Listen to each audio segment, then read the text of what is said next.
OQP, only quality people.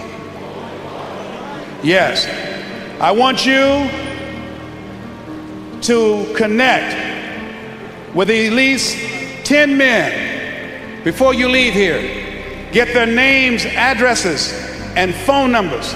10 men who are dreamers. 10 men who want to do something with their lives. 10 men that you can get together and make a covenant. Where 2 or 3 are gathered in my name, I will be among you.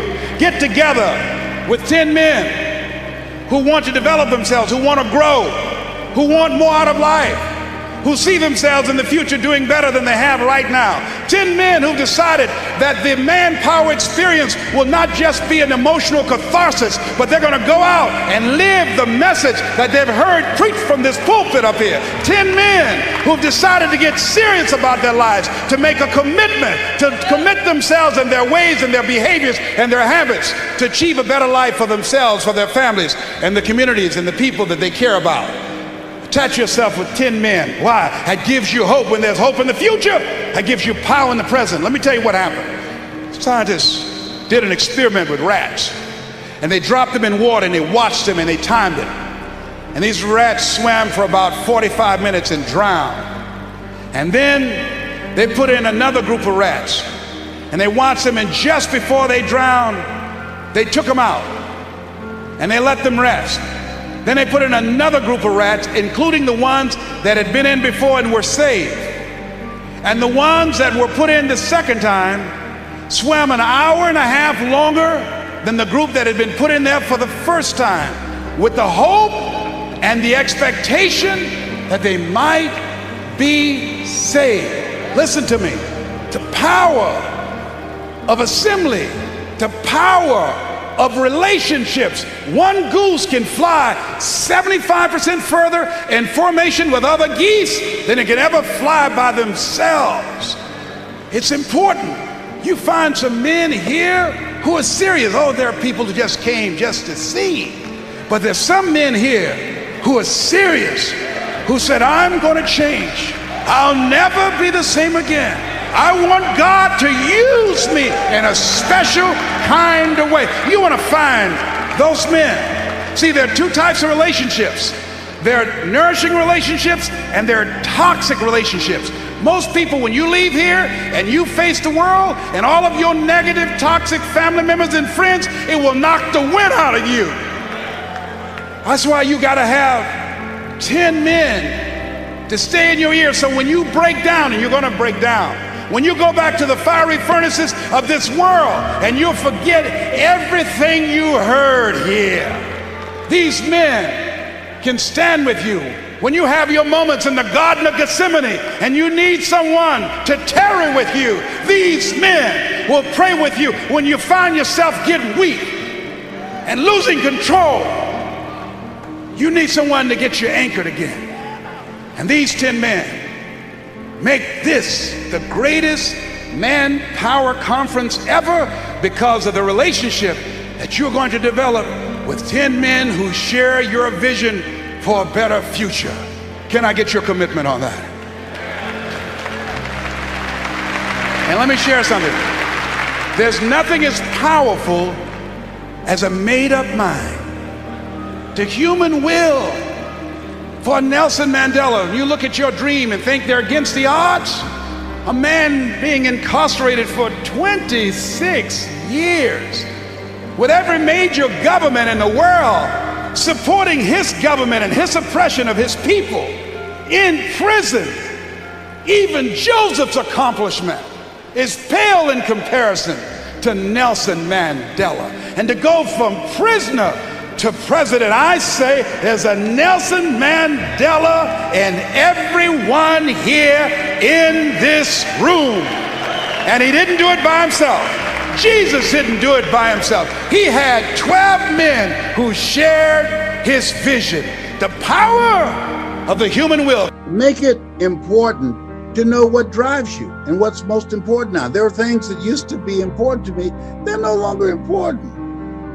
And that's why I've been doing Operation Clean Slate, getting a lot of stuff and a lot of people out of my life. I remember when I read the book, Who's the Matter with Me? I wrote down the names of the family members and friends that I communicated with most. And I asked myself the question, is this relevant? This relationship, is it productive? Is it positive? Is this relationship, does it bring the best out of me? This relationship, this energy, does it challenge me, hold me accountable to a higher standard? People rub off on you. Academy Award winner Sidney Poitier said, when you go for a walk with someone, something happens without being spoken. He said, either you adjust to their pace or they adjust to your pace. Whose pace have you adjusted to? I want you to write this down. OQP, going forward, only quality people. I do not allow myself to be in the company of people that I know more than them. Why? If you're the smartest one in the group, you need to get a new group. No. Jim Rohn said something. He said, your life is either a warning or an example. A warning of what not to do or an example of what to do. And part of what I'm saying to my children, hey, be careful about who you're around with. I remember Mama saying, Leslie, if you run around with 9 broke people, she said, I guarantee you, you become number 10. And so as you look at growing your practice, as you look at making a greater impact in your community, as you look at the things that you want to do, and being involved in legacy building and making the rest of your life the best of your life, we have to constantly monitor and be mindful of who's around us and what relationships that we have. People say it's not what you know, it's who you know. Not just that, it's who you know and what they know about you. Do you have the kind of reputation in the industry that people will see you as a go-to person? God said to Abraham, I make your name great. Didn't say I make you a great man. I make your name great. The reason that when Fab calls me, he's a good man. He calls me, I don't call everybody back. But when he calls me, because of how I see him and because of my relationship with him, because of his vision, because of his integrity, because of the stand that he's taken with his life. People say, practice what you preach. No, preach what you practice. And what I know about him, I'm going to answer his call. I'm going to follow up. And that's the kind of relationships going forward in and out of the pandemic that we have to continue to look for and to develop. Some of the relationships that we need to spend less time with. There's some people, if we never saw them again, it would be too soon. Yes, when I read that you earn within $2,000 to $3,000 of your closest friends, I got all my broke friends out of my life. I used to be so broke, I walked past the bank and tripped the alarm.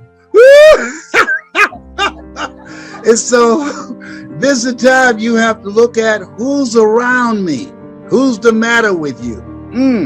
Here's something else. As you look at yourself, look at your goals, and look at the things that you want to do, put yourself out there. When I decided that I wanted to speak, I didn't want to just be a speaker. My goal was to be a dominant speaker in my niche. You've decided you want to be a category king or queen. You didn't just want to be one of the players. You wanted to be a player, the player. And that's why you're here. Iron sharpening iron. That's why you're here, learning some stuff that you don't know right now that will allow you to provide a quality of service for your customers and an experience so that when they leave there, they feel better about themselves. You're getting them in alignment with their vision of themselves and their body. They leave there feeling better about themselves, but talking about you because of the experience and because of the relationship. That's very important during this time in the distraction economy. What do you mean by we're so distracted? So much stuff's happening right now. It's, in many situations, you can't even hear yourself think. And here's something else. And I'm going to just, I've got something I'm going to send you. This is very important. The master key when I'm looking at my life and I'm asking myself, how did I get here? Look for ways in which you can upgrade your communication. Steve Jobs said, your ability to communicate, he said, the storyteller is the most powerful person in the world. I want you to send me just I'm going to give you something, get the free. It's called 7 Principles of Storytelling. And it's very important because you have to tell the story about your business.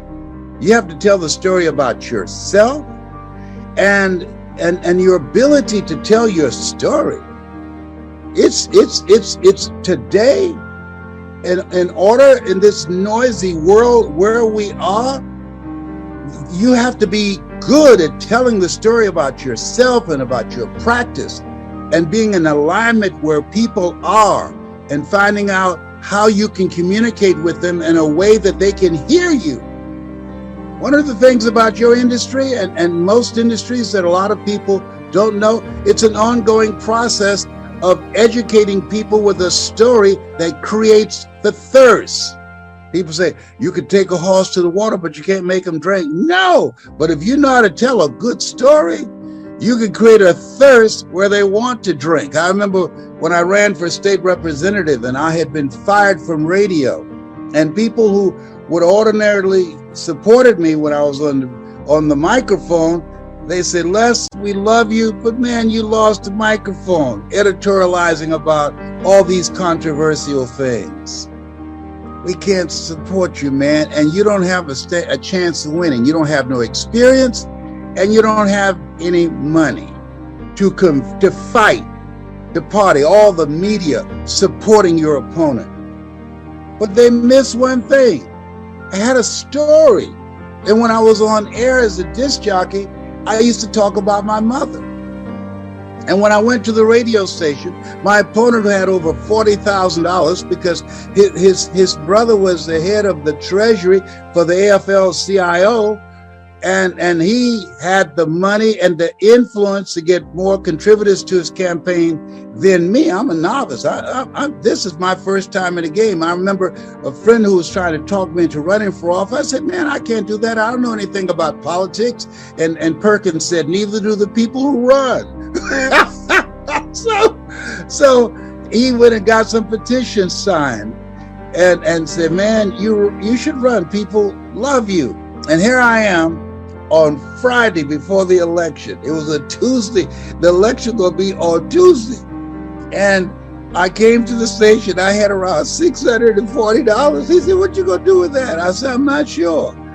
And then I got still and I thought, I said, can I go in the control room? And I used to do commercials. He said, yeah.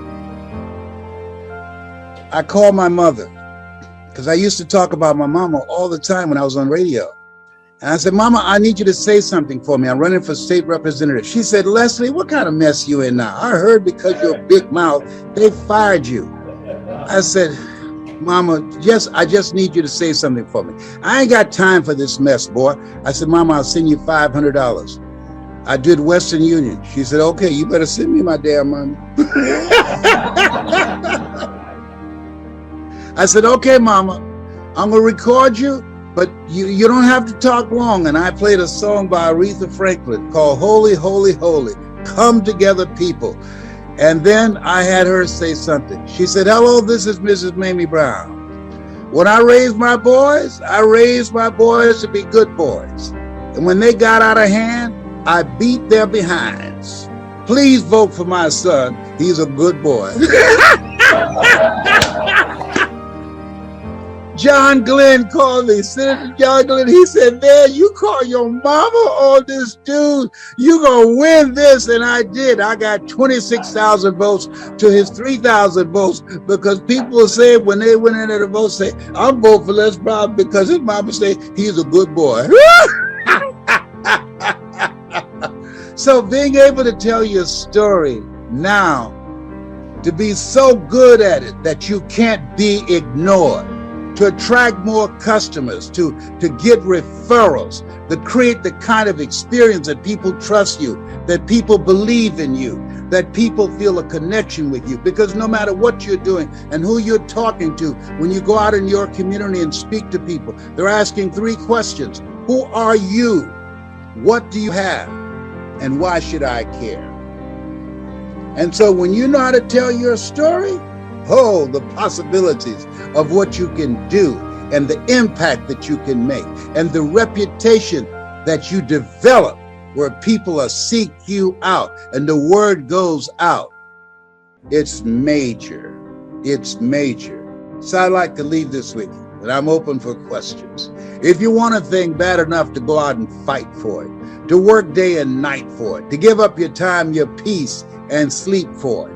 If all that you dream and scheme is about it, and life seems useless and worthless without it, and if you gladly sweat for it and fret for it and plan for it and lose all your terror of the opposition for it, and if you simply go after that thing that you want with all of your capacity, strength and sagacity, faith, hope, and confidence, and stern pertinacity, if neither cold poverty, famish, or gold, sickness or pain of body and brain can keep you away from the thing that you want, if dogged and grim you besiege and beset it, with the help of God, you'll get it. What did you take away from your early studies of these speakers? And I'm going to get back to the strategic questions here in a second, but what did you take away from the people that inspired you? What caught your attention?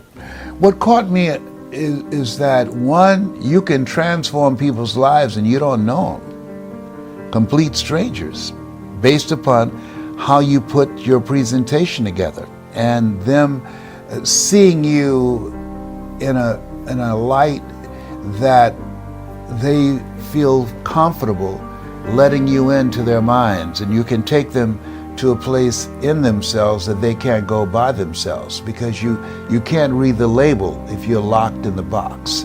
And so I spent time to study the mind. How is it that I'm meeting these people for the first time? And what is it that I can do to create an experience that will transform them? 3-dimensional storytelling, that we can expand their vision of themselves beyond their mental conditioning and their culture and the environment that they're in, and touch their hearts, because we're emotional people, and ignite their spirit where they have the courage to say, I'm going to do something different with my life.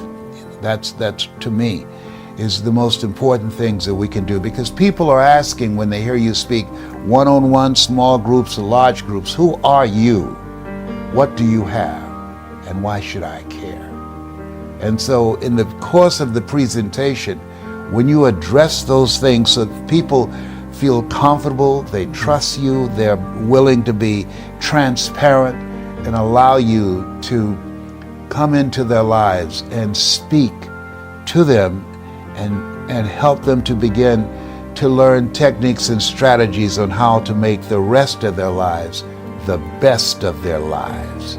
Take them on that journey, that experience. Oliver Wendell Holmes said that once a man or woman's mind has been expanded with an idea, concept, or experience, it can never be satisfied to going back to where it was.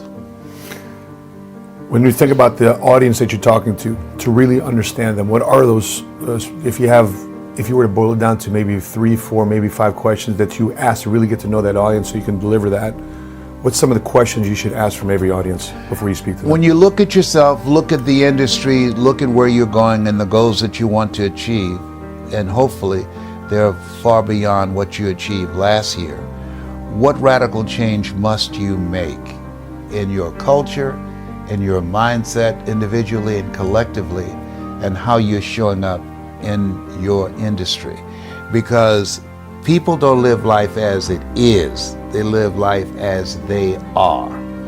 So in order to do something you've never done, you got to become someone you've never been. So what changes are you going to make that will allow you to begin to achieve these goals that you've set for yourself? You're in this place where Einstein said that the thinking that has brought me this far has created some problems that this thinking can't solve. And so now it's about going within. Now it's about self-awareness. Who are you really? Now, how did you get here? And what will it take for you to get from here to over here? This requires at another level, a new set of skills that you don't have right now. So what is it you need to do so that you can upgrade yourself? You know, we have the computer, we have to do updates, to update yourself.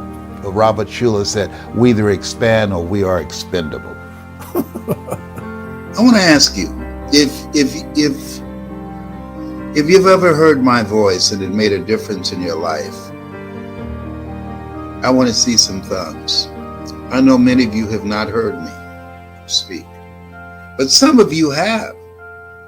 Some of you have. And it made a difference for you. If you've ever heard my voice, someone introduced you to me, you saw something on YouTube, you saw me speak in the Georgia Dome before 80,000 people, you saw me give a speech called It's Possible, or You Deserve, or Getting Unstuck. You saw me speak at T.D. Jakes' Manpower. Some of you, I know it's got to be more of the people who've heard me than just the little numbers that coming up here now. Come on, I ain't making this up. Some of you that you heard me speak, and it made a difference. It disrupted your thinking. It inspired you. It touched you. It motivated you to keep on pushing, not to give up. Some of you saw me speaking and said, you know what? I think I'd like to do that. I like helping people. I want to do that. Some of you.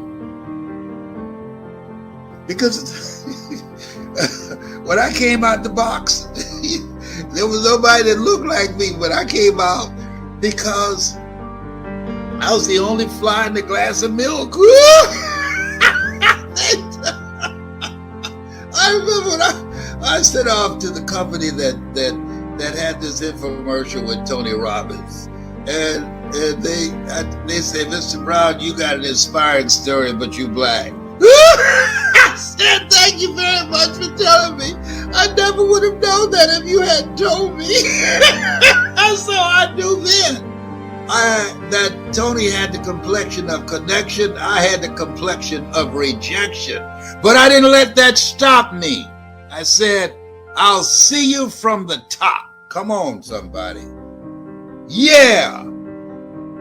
They didn't know what was in me. They didn't know.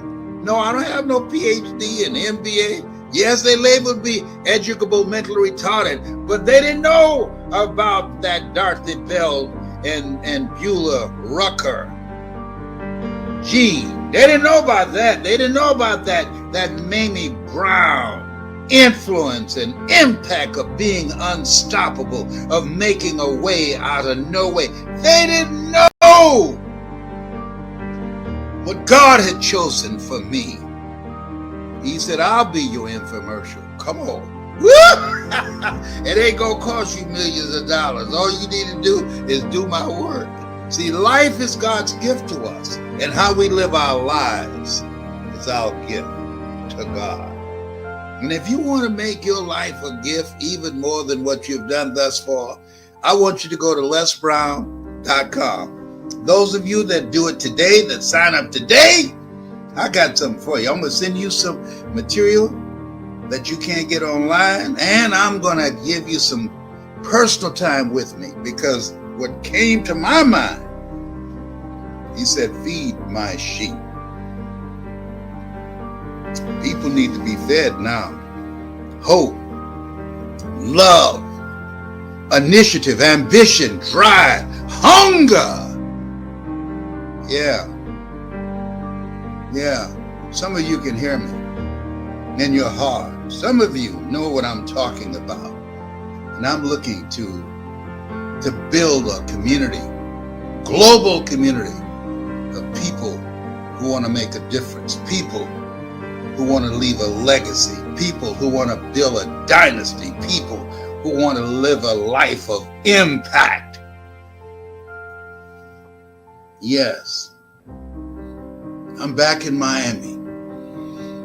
Between Miami and Gainesville, Georgia, where my parents are from. Let the record show.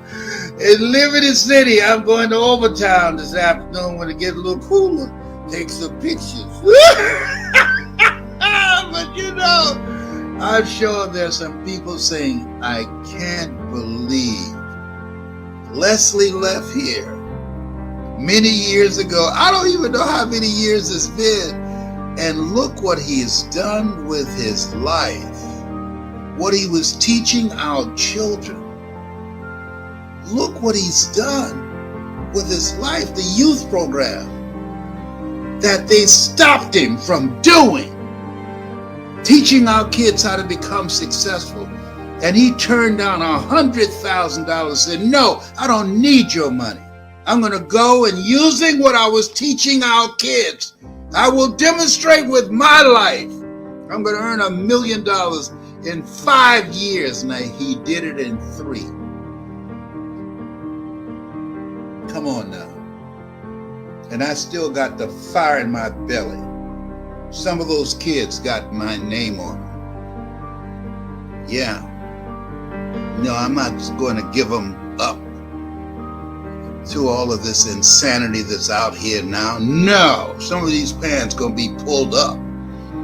I'm a virus killer, HIV, hood-infected virus, AIDS, addiction to incarceration, and death syndrome. I'm killing those viruses. And I'm looking for some people who want to tell their story, who want to learn, who want to join me in making an impact with our kids. They're 40% of our population, but they're 100% of our future. I'm not waiting for someone else to come in and rescue our kids. I'm going to do what I can. I'm going to do what Miles Monroe said. Live full and die empty. Hey Les, I had the honor of going to breakfast with him and Evan this morning, you know, and a lot of people have talked about, you know, his audio, you know, and my favorite people to listen to are people whose audio matches their video, right? Like who they're being. And one thing that stood out, there were people who would just, we were leaving, they wouldn't let them leave, just come up to him, and I just watched. And I watched how you treated people. And when you talk about coming from the heart reaches the heart, you know, it really occurred to me that you make the people you're with feel like they're the most important person in the room. And that was such a great, I just want to acknowledge you for that, because it was more powerful than anything you said. And he was dropping jewels, y'all. He was dropping jewels. But like, it was really a great example of how like your audio matching your video of really making a difference. And I want to thank you. Thank you. I say to speakers, who you are when you don't have the microphone, That's right, is more important when you have it. Because you can tell a lot about a person's character based upon how they treat people that they consider unimportant. That's right. Okay, but there's something here that this place where we are in history, we're here for a reason, and we were preserved for such a time as this. A friend of mine's, he went out to walk with his dog. And he came back, and his wife, who had left in the house, who was working on the computer, was slumped, boom, dead, fell forward on the computer.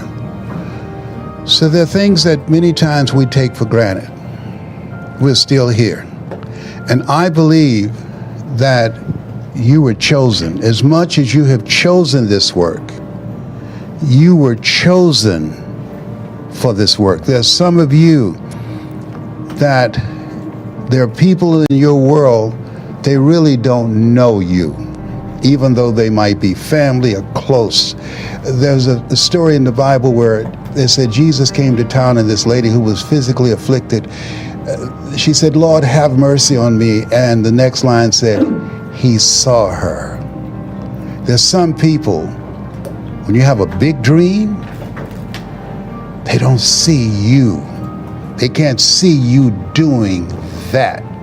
All my family members and friends, none of them saw this Les Brown. They didn't see. But this Mike Williams, who's like you, he saw me. And I was so grateful that he saw me. I talked to him yesterday and said, I can't thank you enough that you saw me and you called me out.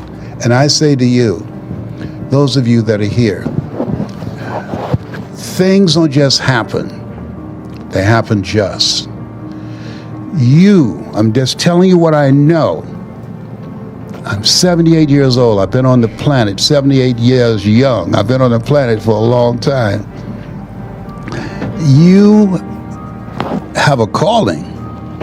Most people die at age 25 and don't get buried until they're 65. There's something in you that say, I can do more. Socrates said, a man's reach is to supersede his grasp, or what are the heavens for? There's something in you saying, I'm not going to settle for where I am. I want to do something else with my life. I need to be around some people who think like me and have this expanded vision of making a greater impact. I know that there's something in me, and I'm going to rob the cemetery of the gift that God has placed in me. Life is God's gift to us, and how we live our lives is our gift to God. And I want to make my gift an extraordinary gift. There's something in you that keeps you up at night, that won't let you settle for a life of mediocrity. That's my story, and I'm sticking to it. So let me share with you what I'm doing. I'm back. I'm starting the Les Brown Leadership Entrepreneurial Institute, teaching our young people how to go into business for themselves, teaching them how to become entrepreneurs, giving them a larger vision of themselves, letting them know that you don't live life as it is, you live life as you are. As a man thinketh in his heart, so is he. Transforming their mindset, teaching them the skill set that's required in this new economy of accelerated change, overwhelming complexity, and tremendous competition. Letting them know that this is a time where you have to learn, you have to unlearn, learn, and relearn. Unlearn the way that you've been operating and thinking and behaving. And you must relearn, because things are constantly changing. And so my vision has been, and I did it in Washington, D.C. and in Chicago, training kids and their parents and relatives together. I'm going to do it. I'm getting ready for 2023. And I want, if you believe as I believe, what you're about to see is something that has value. I want to see some fire. You know, as I was watching that, they used a law that they used to investigate the mafia, to investigate me. And they said I had sloppy bookkeeping because the city gave me $100,000 to train youth, and I spent $125,000. I spent $25,000 of my own money. And they asked, where'd you get it from? None of your business. It's my money. And I chose not to turn any kids away. And I used my own money. I put my money where my mouth was. But they used the mafia law. Now, is there anything harmful that you saw in that video that would require that they use a mafia law? And the mafia law is a law that's, I think it's called the Miko. I'm not sure what it is, but it's someone knows out there. But what it says is that they asked that Miami Herald they asked Janet Reno, what has he done wrong? And she said, oh, nothing, but we're just investigating him to see if he's done anything wrong. Wow. Wow. What was wrong in their view? When you're empowering our youth, as long as they're using filthy language and shaking their behinds and acting ignorant, it's okay. That's not any threat to society.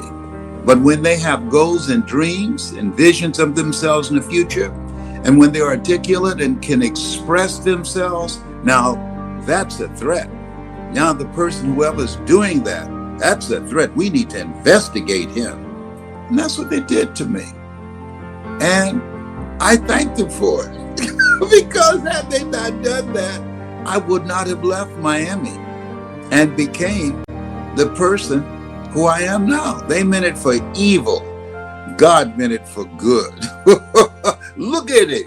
Look at God. Won't he do it? Won't he will? So I'm coming back. I'm back. I'm so glad I was born and preserved for such a time as this. Our children need a lot of help. If you agree with me, I want to see some flames. If you agree, if you see the booty shaking on these various platforms and just listen to the language of their indecent, filthy language has now become the new normal. They just can't say 2 or 3 words without cussing. Woo! I mean, it's in the beginning was the Word, and the Word was God. If you believe as I believe, that we need to create a movement to capture our kids' minds from these tablets, from the images that they see of themselves throughout all the platforms in the internet. There are algorithms that's been created in China. They teach and train their kids to become entrepreneurs, how to think, become critical thinkers, how to build businesses, how to invest in themselves and prepare them for the future. And the algorithms through those same platforms in the United States, totally opposite,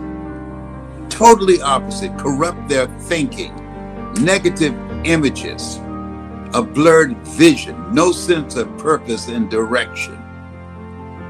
However, there's no algorithm between you and I. If you believe as I believe, and I want to see some flames, what you just saw has some value and can make a difference in our kids' lives. Many of those kids now see them and they said, you changed my life. To God be the glory. Do I have any flames coming up, Calvin? No, I'm talking about on your phone. You're not even looking. Excuse me. He's not even paying any attention to where I am. I got to get somebody with me that can help me. It's okay. It's okay. It's okay. It's all right. I've got to get somebody that's going to be focused on my stuff. All right. He's focusing on his stuff, and he should. He should. I don't need that now. I ask you a question. You were someplace else. Your mind's someplace else, and you should be taking care of your business. If you believe as I believe, if you believe that we need to be on point and mean business and developing our children and helping them to reinvent themselves and get a larger vision of themselves beyond the current culture that is designed to deny them, to demonize them, to destroy them, and to help them begin to get a vision of them living a different kind of life. If you believe that, I want to see some thumbs up or some flames up in here. November the 11th through the 13th, I'm going to be teaching and sharing with people some of the things that we use in the Les Brown Leadership and Entrepreneurial Institute, sponsored by the Greatness Center. We will not have any government funding. And those of you that believe in what I'm doing, I'm open to your helping us. I want parents to come with their children, to be involved. We have to change a whole household, the parents and the kids. And I've had parents in training and they loved it. Something you said is key, that in order to have harmony in a relationship, you have to have a maintenance strategy. And at the top of the list of that strategy is what you said. You got to put in the time. But there's something else that's key, and I want to ask you about this, Rabbi Yossi. I took my daughter Samaya out to the park, and she was going up the steps of a sliding board. And as she got up to the top, she said, "Daddy." And I said, "What is it, baby?" She asked me, "Where are you?" I said, "I'm right here with you." She said, "Oh." And then she went down the slide. And what she knew, that my mind had gone someplace else, she observed that. So part of having maintenance in a relationship, not only must you put in the time to maintain that level of peace, but you have to be present with the people that you are interacting with. Talk to us about presence, because I've seen the difference in Yahuda when we talk, and he spent time with you, and he came back, and there was a countenance that was different, his energy, the smile on his face. Talk about being present with our loved ones. I got to give you this other example that just dropped on me. This family, this couple had been married a long time, and she was going past her husband, and she stopped him, and she said, "Where is he?" He said, "What are you talking about? Where is he?" He said, "Have you lost your mind? Where is this guy who said, 'I will love you till death do us part'? Where is this guy that I first met, that was so considerate, that we used to date and we spent time together, that we used to hold hands, and when we were in a restaurant, we talked to each other, and we weren't on the phone. We didn't put, when we had dinner, our telephones on the table and take calls. What happened to him?" And he said, "He died, but I'm going to bring him to life because you asked that question." You brought me to life. Yes, you brought me to life. He said, "I'm going to bring him back, because sometimes we can drift apart because of life." Be life, and talk to about being present in our relationships to maintain that level of harmony. Wow. I think of the word stop. We got to have that set of brakes. You got to know it's time to stop. Stop what you're doing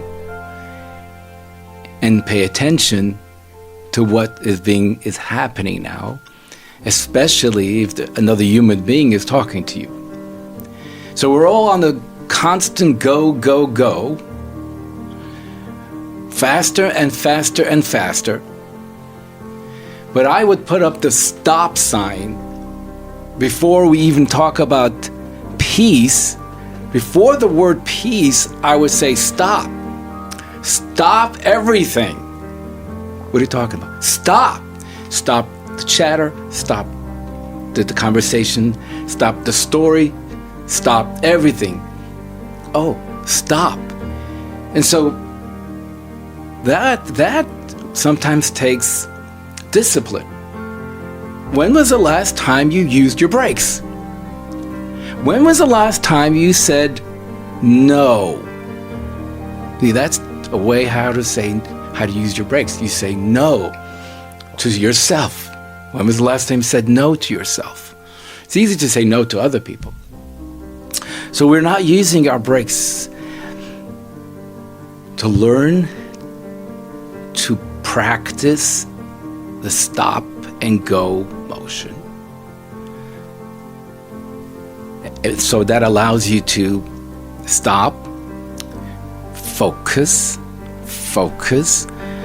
deeply, because if you're not focusing, you're shallow. You're skimming the top, checking it out, reading the email real quick, next, real quick. And we're all very shallow. We're becoming shallow. Did you hear what I said? I think I heard what you said. And we heard something. But that stop, which takes strength, inner strength, Yes. and focus. I had a friend who once gave me good advice. He's an attorney, and he said, this is the best advice he's ever received, is that when a client is sitting with you in your office, he's sitting on the chair, you're sitting on the chair, he's the most important thing in your world right now. Nothing else matters. There's that total 100% attention that we so desire to have.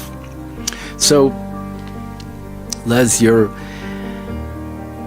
all looking for that ingredients of a good life and a better life. And what are the disciplines?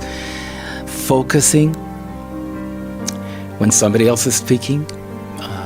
Stop your own chatter. Stop your thought process. Lots of our prayers that we do, we close our eyes. And not only does it say close your eyes, but it says put your right hand over your eyes. So you're not going to peek. You're not going to keep one eye open, one eye closed, because you're going to put your hand over your eye to make sure your eyes are closed. Instead of looking outwards, you're going to turn your eyeballs and look inwards and stop with the outside distraction. Mm-hmm. Our popular prayer of Hear, O Israel, the Lord is our God, the Lord is one. Mm-hmm. We typically say it with our eyes closed and our hand over our eyes.